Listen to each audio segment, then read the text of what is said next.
Je vais me permettre la lecture d'un procès verbal dans cette affaire qui m'a irrité. Lorsque je suis parvenu à ce procès verbal, je ne sais pas si c'était dans un film ou si c'est un fait réel. Il y a le procès verbal du nommé Mamadou Selou Diallo. Qu'est-ce qu'il dit?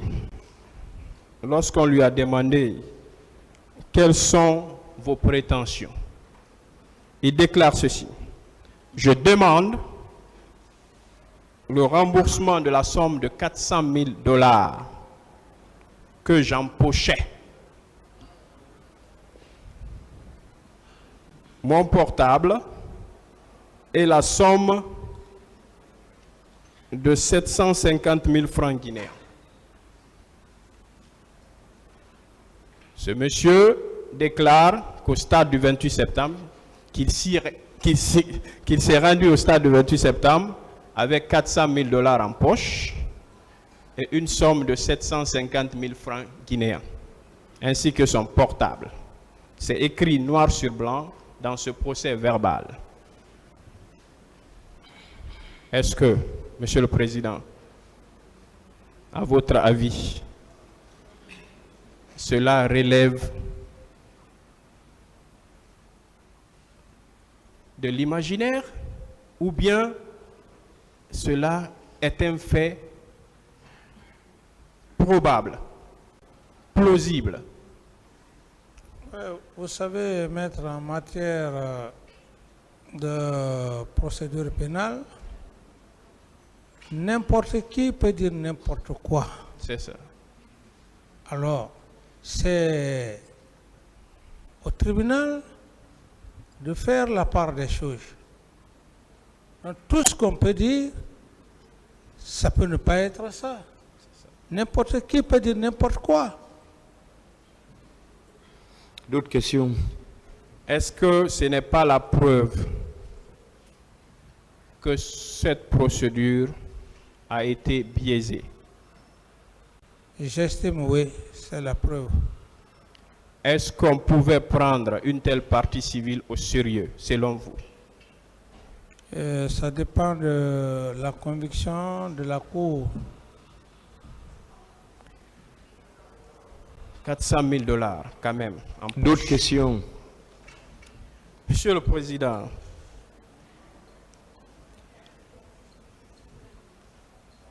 lors du passage de colonel Pivi à la barre, j'espère que vous étiez là. Comme vous l'aviez dit, vous faisiez semblant de somnoler, alors qu'en réalité vous suiviez tout, n'est-ce pas? Oui. Ici, il a été dit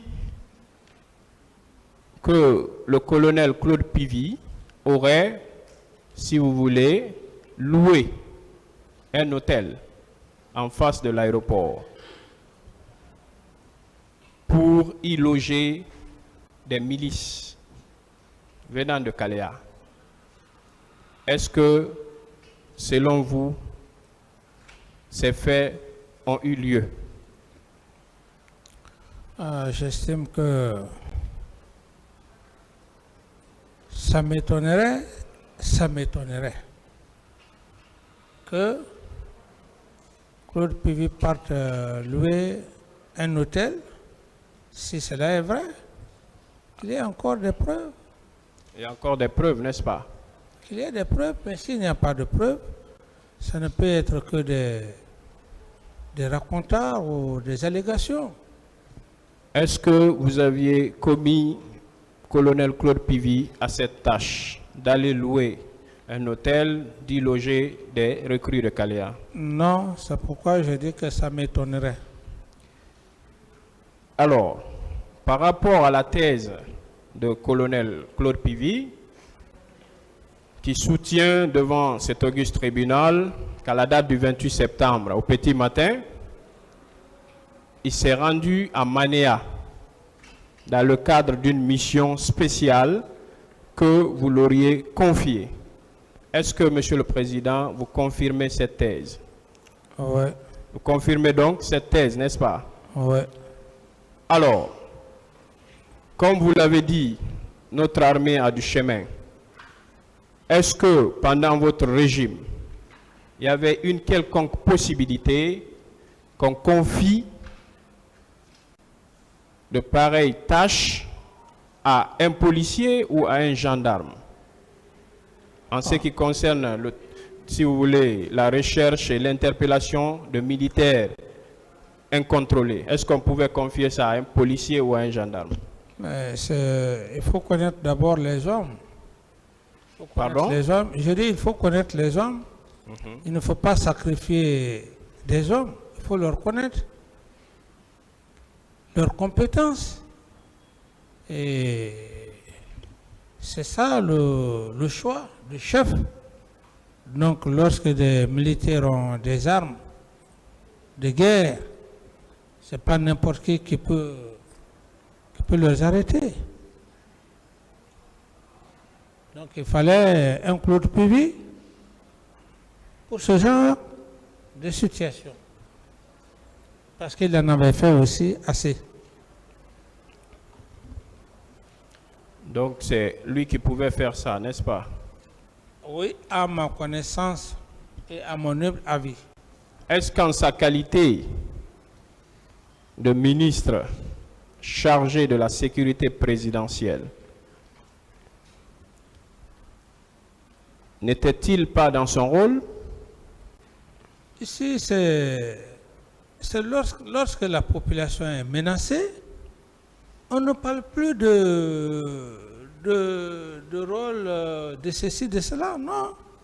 Une population qui est menacée. Monsieur le Président, excusez-moi, je voudrais dire, lorsque des militaires s'emparent de véhicules, s'emparent d'armements, d'accord? Oui. Vous ne savez quel nombre d'armes ils détenaient, vous ne saviez quel nombre d'engins roulants étaient à leur disposition. Est-ce que le fait de commettre votre ministre chargé de la sécurité présidentielle, parce que, sans oublier que vous étiez venu en qualité de militaire, n'est-ce pas? Tout à fait. Et que d'autres militaires s'emparent d'armement, n'est-ce pas votre présidence qui était menacée en ce moment? Même pas la présidence. On peut supposer, n'est-ce pas? Même pas la présidence en tant que telle, mais la population. Vous avez le poids, il faut d'abord penser à la population. Lorsque les fonctionnaires, les cadres ou des institutions, des hauts fonctionnaires des institutions, on les arrête par les armes. Mais quand on est chef, il faut rapidement prendre des dispositions, mettre fin à ça. C'est de cela qu'il s'agit maintenant. Ceux qui peuvent comprendre autrement, mais j'estime que en ce moment-là, je ne voyais que Claude Pivy qui pouvait le faire, des militaires en armes. D'autres questions? Donc c'est votre discrétion, Monsieur le Président, qui vous a conduit à choisir Colonel Pivy, n'est-ce pas, pour mener à bien cette mission? Oui, parce que je savais qu'il pouvait assumer correctement cette mission. Cette mission, oui. Était-ce la seule mission qu'il avait accomplie à cette date, dans ce cadre?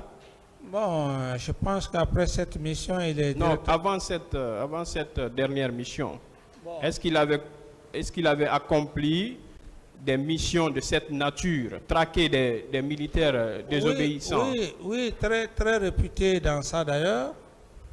Très réputé dans ça et dans... Donc vous confirmez qu'il était parfaitement dans son rôle régalien que vous lui aviez confié? Oui. Alors, confirmez-vous que Colonel Pivy a joué le rôle de ratissage avant votre arrivée à l'Abbé? Le rôle de ratissage. Avant votre arrivée à l'Abbé, c'est lui qui se serait rendu avant vous, n'est-ce pas? Bon, ça, je crois que c'est une forme de... Je veux dire, c'est un terme que je... Laissez-le répondre. Non, je veux dire que je ne maîtrise pas le terme. S'il vous plaît, maître, il faut qu'on s'entende. Quand vous finissez de poser votre question, l'accusé commence à répondre, laissez-le continuer, s'il vous plaît. Merci, Monsieur le Président. Voilà. Le ratissage, dans notre langage, c'est quand il y a des opérations et pour en finir, mais par rapport à cette question, c'est juste aller étudier le terrain, voir ce qui peut se passer en bien ou en mal, afin d'attirer l'attention de l'autorité. Monsieur le Président, on a même posé la question dans cette même salle, je crois, un des avocats de la partie civile, qui aurait demandé au colonel Pivi ce pourquoi on avait fait survoler l'espace aérien de l'Abbé par des MiG, par des, si vous voulez, des hélicoptères et en faisant trop de bruit dans la ville. Monsieur le Président, est-ce que, vous savez, lorsqu'un président européen ou américain, par exemple, se déplace en Afrique, vous savez quel est le nombre de militaires qui l'accompagnent? C'est beaucoup. C'est beaucoup. C'est beaucoup de militaires. Ouais. Alors qu'il n'est pas dans son pays, il vient dans notre pays. Oui. Et même dans une ville, hein, même dans une ville. Même dans une ville aux États-Unis, n'est-ce pas? Oui. Alors, est-ce que en vous rendant ou avant de vous rendre à l'Abbé,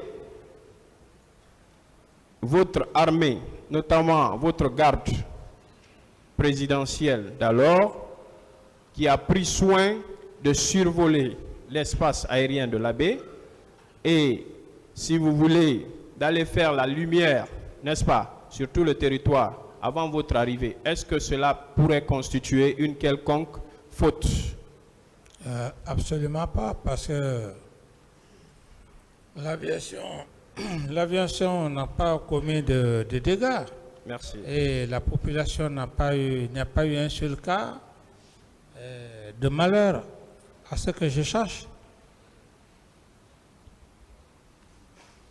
Donc, cette opération n'a causé aucun dommage, n'est-ce pas? Aucun dommage. Merci. Monsieur le Président, alors,